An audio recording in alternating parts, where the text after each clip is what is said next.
Let's go.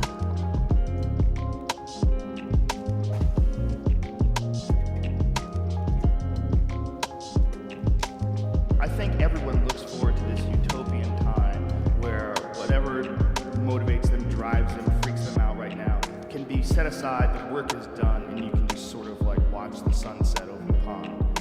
And the problem is this utopian vision of the future that we have is probably a carrot that's on a stick that we'll just never reach. And we keep working hard to improve our society, our life, ourselves, and our families, and our relationships, hoping that one day we'll achieve this ultimate peace that will never come. When you're alone with your thoughts, you get an idea of what your thoughts actually are. You live your life just acting constantly on the momentum of other people's expectations, of you wanting to be liked by these other people. You can run into a trap, and you set up a life that you didn't really want. You're trapped in this situation where you have a mortgage, you've got credit card bills, you've got student loans you have to pay, you have a bunch of shit going on you have to continue to feed, and all that, especially if you have a family, you have to feed them, oh my goodness. Then you're fully locked in, you can't take any chances whatsoever. And oftentimes people make the mistake of getting stuck. And it is just a tactical mistake, just like it would be a mistake if you got stuck in a video game. Just like it would be a mistake if you followed a map incorrectly and you get stuck in the woods. Your life is certainly some sort of a journey. It's certainly some sort of a journey. And we have to all be aware that when we're making journeys, we're not going to always make the right steps. And sometimes you have to back up and try again. And if you're in a position where you can't back up and try again, you've trapped yourself. And the system will set out honeypots for people to get trapped in. The system will set out the ideas of retirement, the ideas of the golden years, providing you benefits, providing you a healthy work environment. Why? Well, because they want people to work for them. They don't want people to realize their own dreams and escape those people. And yeah, so you gotta hire more people and train them. They want to set it up so that you stick around in some sort of an unsatisfying world. It's up to you to see that video game properly, to see that issue as it comes up on the map. No, I think this is a right turn. To see all the problems that could potentially lay in front of you and calculate your future. And then also look around all the people that didn't do it. Look at the misery that they're in and learn that you don't want to be like them. And then look at the people that have kind of taken chances and navigated their way. What did they do differently? What objectivity do they have that maybe you lack? What insight into their own mistakes are they willing to delve into that you're not, that you step back and go, I still want to look at myself like this. The person who's able to look at themselves closest is going to be more rational. I completely agree with you, and we're going to get attacked for this by people who are unhappy with their choices in life. And that's a fact. You know, there's a bunch of people that will say, yeah, well, it's a great idea if you could just go out there and go crazy. I have people to support. You need to listen. Stop saying it. Stop saying any of those things. Every single person who has ever done anything worthwhile or exceptional or difficult or extraordinary, anyone, whether it's great artists or authors or mathematicians or whatever it is, everyone encounters difficulty. There is no easy road. It does not exist. It is impossible. Everyone has issues. If you have time to pursue a hobby, if you have time to do anything in your life, you can better yourself. Here's one way you never better yourself. When you come up with excuses for why other people are successful, that is freaking dangerous. When you give yourself an escape, yeah, well, that's easy for you to say. You know, you do this, you do this. Trust me, everybody has a hard road. We all go through hard times. We all go through depression. We all go through doubt and moments in your life where it's really been difficult and you're trying to figure out what your path is going to be. It's hard as hell. But that is what makes you a person.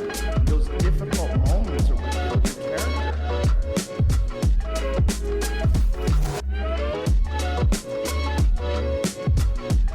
You're making $15 an hour and you have children to feed. You have a dream. You have a risk. You have a thing to do when you're scared. And a lot of people would advise you to not take any risks in that situation. And that might be good advice because everybody's got a unique situation. Everybody's situation is totally, completely unique. And it's hard always. But my advice is always, you have to think of your life in terms of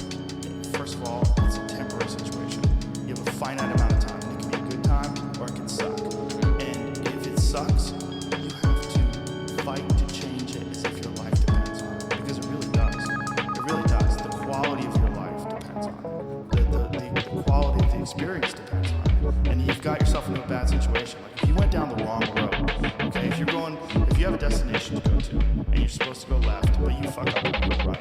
And you go right for like a couple of miles, and you realize, oh my God, I went right. What do? Do you keep going right?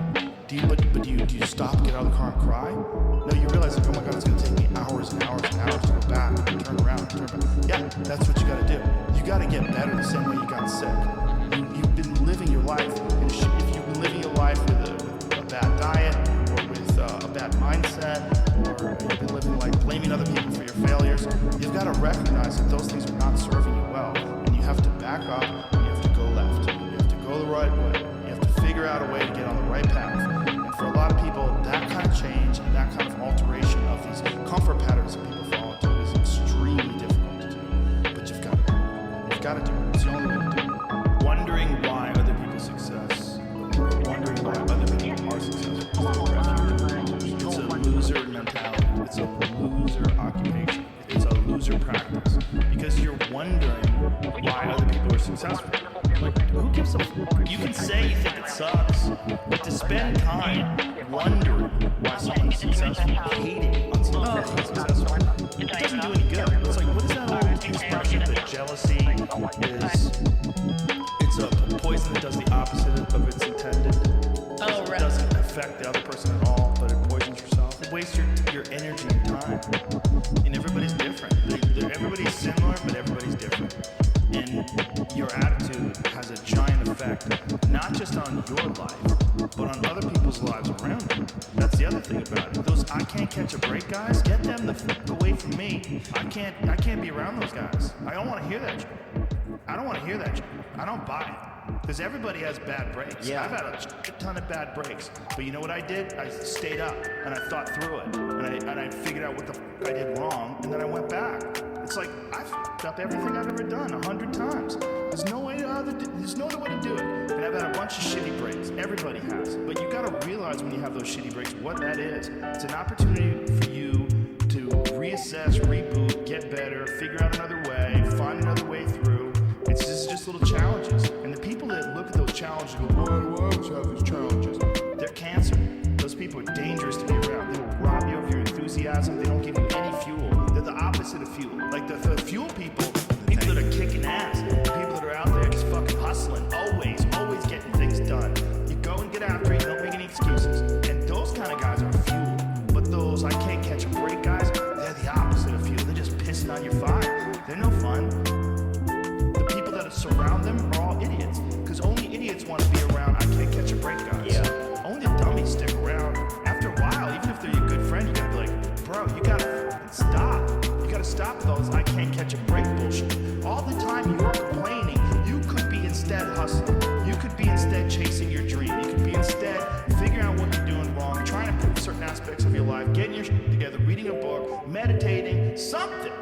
Fucking something. But this I can't catch a break shit is not helping anybody, and it pushes everybody away from you. But some people, they get caught in that pattern. And it might be their parents, it might be how they were raised. Somebody might have told them they were useless real early on, and it's stuck. And they never feel like they get enough reassurance. They never feel like they get enough motivation. And they feel like other people get more. They look at all these other people. How come he gets that? How come she gets this? How come he's got that going on? And all that's bad for you too. That shit no good for you. There's no one human being where everyone's gonna listen. There's no one positive message.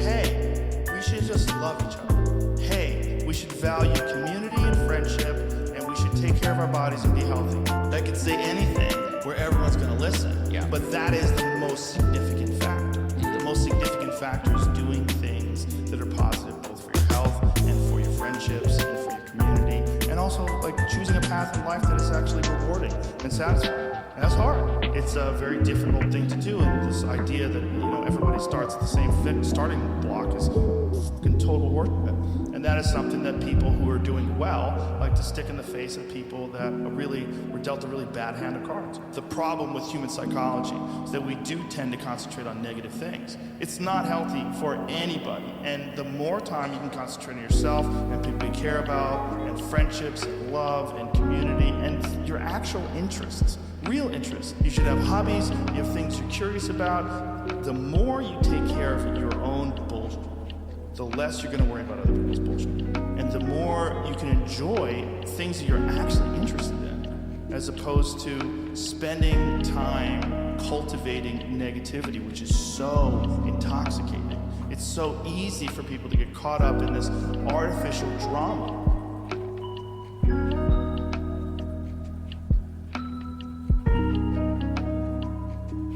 This thing that we all have, everyone has, not just me, everybody that does anything has. And it's like this voice in your head that wants you to do nothing. Your mind has to seek discomfort. It has to seek these difficult tasks. You have to enjoy it, and you have to figure out a way to make your mind enjoy those things. Some people it comes easy, and some people it doesn't. Some people it takes a long time. I always tell people the best thing you could ever do is force yourself to a schedule. Just write it down. Showing up when you don't want to show up, forcing yourself to do things you don't want to, but then reaping the rewards. Discipline equals freedom.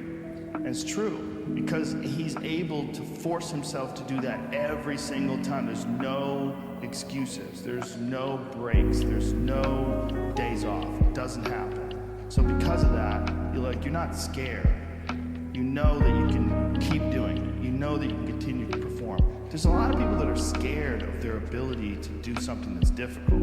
They're scared of whether or not they, you see someone who's doing something that's really tough to do, and you go, man, I don't know if I could do that. I don't know if I could force myself to be disciplined. I don't know if I could force myself to take that kind of action. Well, if you do force yourself to take that kind of action, you don't have that question anymore. That question, I don't know if I can do it. Well, you're doing it.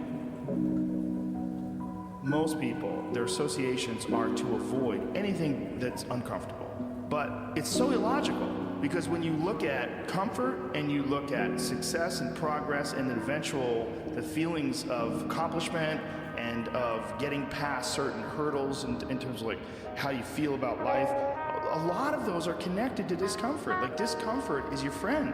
It really is. Discomfort, not being happy and content with certain situations in life or certain feelings in life, they're massive motivators, and they're amazing at facilitating change. Instinct is to avoid those and just sit on the couch and watch some fucking reality show about dudes who make moonshine. Well, when I was 21 and I was first starting to do comedy, that's when I was really devouring as much of it as possible, because I was trying to figure out how to not be so lazy, how to be motivated, how to get it done, and how to find the correct path and think about things correctly. I would follow all those personal power, you have workshops that you do, little notebooks and shit, fill out, and things to talk about, things to concentrate on. If you did do it, it would help you. But really, what it's all about is just getting you together and moving. Just go do something. Just doing it. Just doing it makes you do more. Do more hard makes you do more hard. Yeah. Understand that you want it bad, so you're willing to put in the work and do things you don't want to do. It's what makes you have that confidence that you know how to push through, and the mentality that I'm the type of dude to get it done. I'm not gonna waste my day just sitting around a hotel room. No, I'm gonna go to work. That's what I feel like is missing from a lot of people that are getting into motivational this and motivational that. They ain't doing it. You gotta go do something. That's the number one thing, right? It's taking action. Take action. Well, I think the one thing that discipline definitely does help you with is it helps you get things done. And when you get things done, when you actually do things, you have more success. If you have more success, and sometimes a big part of success is just not being fucking lazy and just doing it. That's 90% of it is just showing up. Get there and start working. You're not gonna feel perfect every day. If I only worked out when I felt good, I'd be a theft. Because there's a lot of days I want to do it. It's pretty much the same with everybody that actually gets good at something. There's got to be those days you push through, and they're probably going to be more numerous than the days you don't. And so the benefit of discipline, in my eyes, has always been that through discipline I get things done. I always say that I'm the most lazy, disciplined person I know, because I don't want to do it. Yeah. But I always do.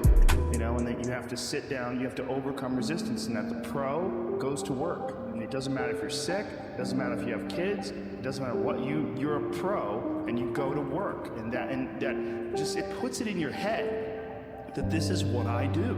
This is what, and you have pride in that. Yeah, and you're doing the work, and out of that work, gems blossom. Little things, but you might have a day where you just write nothing but dog. So what? Show up again tomorrow, and tomorrow out of that dog, flower will emerge. You never know, and that's the only way to really develop your potential 100% in anything.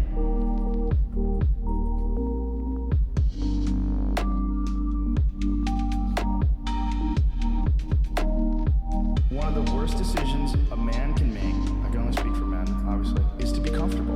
I don't think you should try to be comfortable. I think what you should try to do is try to earn comfort. And if you can get a day off where you've worked hard and you've accomplished goals, that day off will be so sweet. Through difficult tasks, you learn an incredible amount about yourself. And through the fire of competition, you get to understand motivation, you get to understand the resistance that you have inside your mind to doing hard work.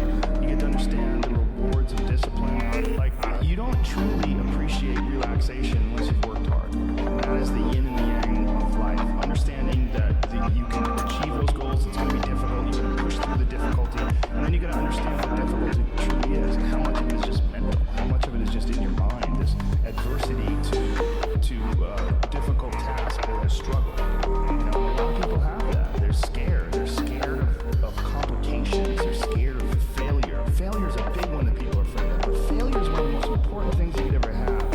I think failure teaches you things you don't learn from success. I think failure gives you an opportunity for self-examination. It also gives you a feeling that is very uncomfortable. And that very uncomfortable feeling helps you grow. And don't look at these failures as like proof that you suck. Look at them as opportunities for growth. Look at them as opportunities to be motivated to do better. We have been fed this line of worship that you're supposed to seek comfort. And I don't think you are. I think you're supposed to seek lessons, and you're supposed to seek difficult tasks and accomplishments, and through those things, and through doing things that are hard to do, even if it's just a fucking 90-minute hot yoga class.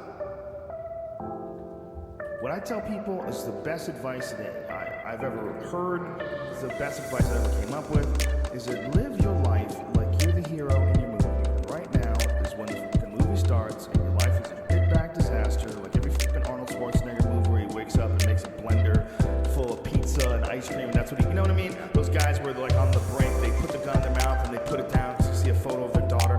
Pretend that's you. Pretend you are, right now, you're in the part of the movie that starts and it shows you as a fucking loser. And just decide not to be a loser anymore. Live your life like there's a documentary crew following you around and you are analyzing your own behavior. Do what you would want to do so that your kids one day would look back at it and see that documentary and look on it with pride. Like, wow, my dad was a bad motherfucker. He really did what he had to do. Wow, my mom really got it together. I love a success story, but even more than a success story, I like a dude who fucks his life up and then gets it back together again story. Those are my favorite stories. And the way to do that, you gotta write it down. You gotta think that you are the hero in your own movie, and then you gotta sit down and you gotta write it down. Write down what you need to do. I mean, that Nike slogan, "Just do it," is one of the greatest slogans of all time. It's so true. Get out there and go and do something. Just go. And then in the middle of doing it, it'll become easy. Even if it's not hard, even if it's not easy, even if it's hard, it's easier than not doing it and wishing that you had done it. So you obviously can do it. Can you do it tomorrow? Can you do it today? Or can you do it tomorrow? Just do it. You know, living with you hasn't been easy. People see me, but they think of you. Now with all this going on, this is gonna be worse than ever. It don't have to be. No, sure it does. Why? You got a lot going on, kid. Well, my last name? That's the reason I got a decent job. That's the reason why people deal with me in the first place. Now I start to get a little ahead. I start to get a little something for myself. And this happens. Now I'm asking you as a favor not to go through this, okay? This is only gonna end up bad for you. It's gonna end up bad for me. You got very good. Yeah, the way you are. It's the last thing I ever wanted to do. I know that's not what you want to do, but that's just the way that it is. Don't you care what people think? Doesn't it bother you that people are making you out to be a joke and that I'm gonna be included in that? Do you think that's right? Do you? You ain't gonna believe this. Well, you used to fit right here. I'd hold you up to say to your mother, this kid's gonna be the best kid in the world. This kid's gonna be somebody better than anybody ever knew. And you grew up good and wonderful. It was great just watching every day. It was like a privilege. Then the time come for you to be your own man and take on the world, and you did. But somewhere along the line, you changed. You stopped being you. You let people stick a finger in your face and tell you you're no good. And when things got hard, you started looking for something to blame, like a big shadow. Let me tell you something you already know. The world ain't all sunshine and rainbows. It's a very mean and nasty place, and I don't care how tough you are, it will beat you to your knees and keep you there permanently if you let it. You, me, or nobody is gonna hit as hard as life. But it ain't about how hard you hit. It's about how hard you can get hit and keep moving forward. How much you can take and keep moving forward. That's how winning is done. Now, if you know what you're worth, now go out and get what you're worth. But you gotta be willing to take the hits and not pointing fingers saying you ain't where you wanna be because of him or her or anybody. Cowards do that, and that ain't you. You're better than that. I'm always gonna love you no matter what. No matter what happens. You're my son, you're my blood. You're the best thing in my life. But until you start believing in yourself, you ain't gonna have a life.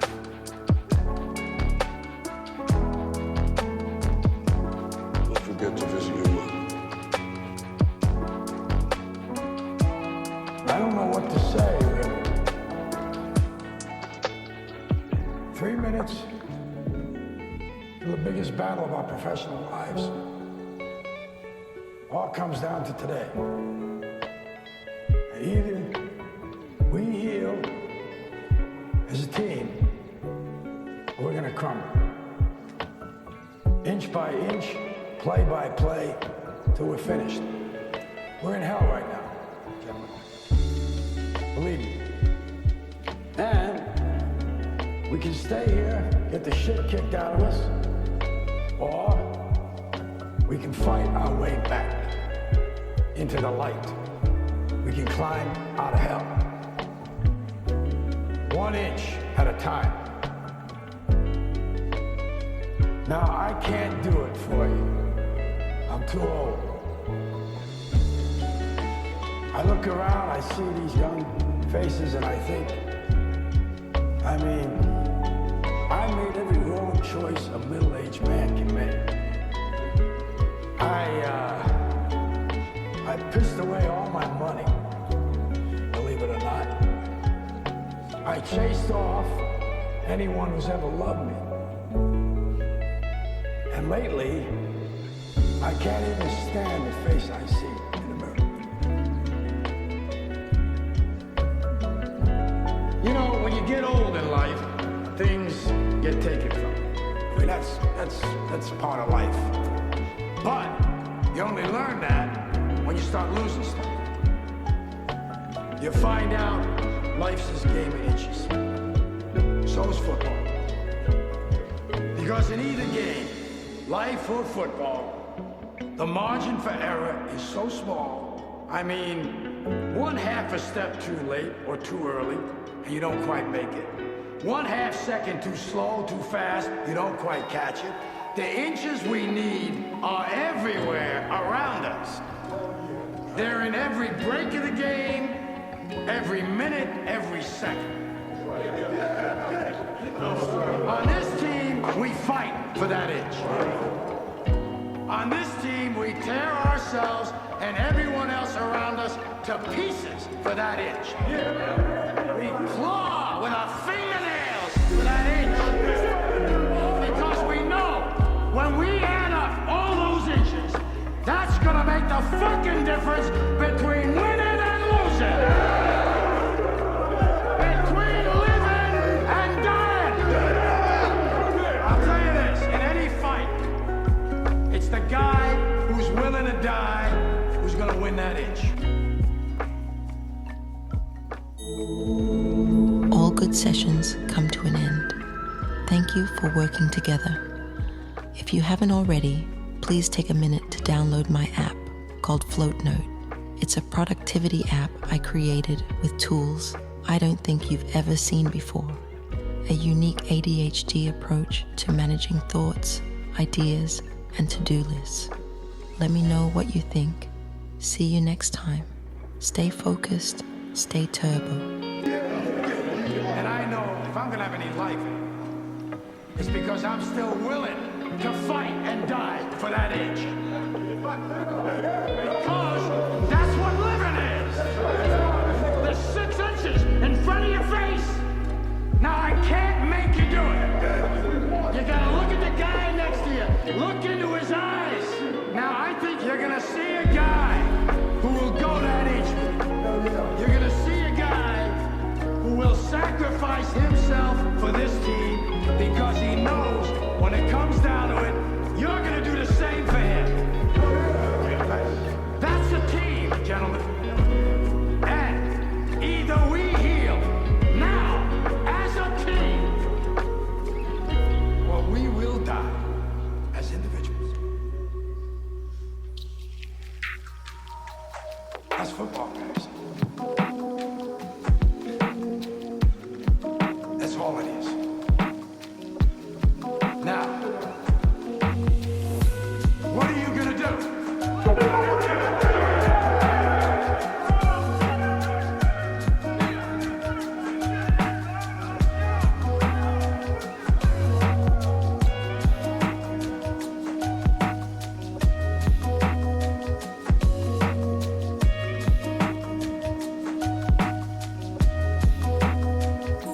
I remember you. With the curly hair, big mustache, and black boots. Jumping, squatting, flipping, flexing your body with strange moves. That was back when only a few people knew. There was 2 brothers obsessed with what you could turn into. Over time, you began gaining respect and recognition, building support for an ideal that became a vision. I remember you. I remember when you went and got some guns. Boulders and barn doors and cows and tree trunks. And it was the first time doing so much hard work with so much fun. I watched you change colors. You used to be white. You was beige and brown. You was tall and perfect overall.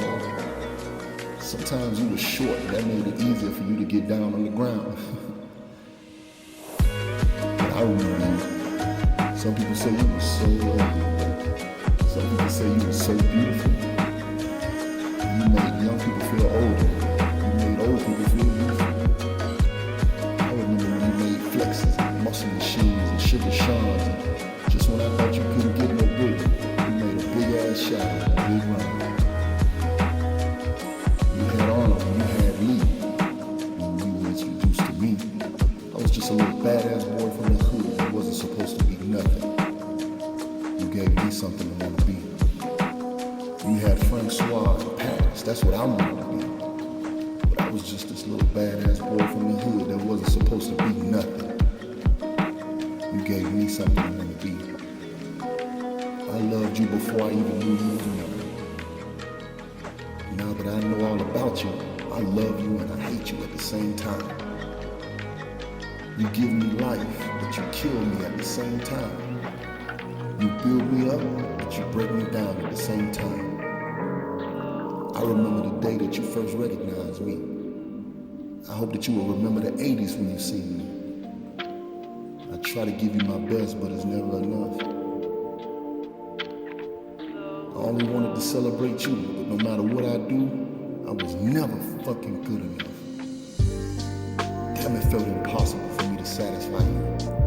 I loved you so much, why the fuck you don't love me too? Then finally I realized what I was here to do. I was made to make them remember you.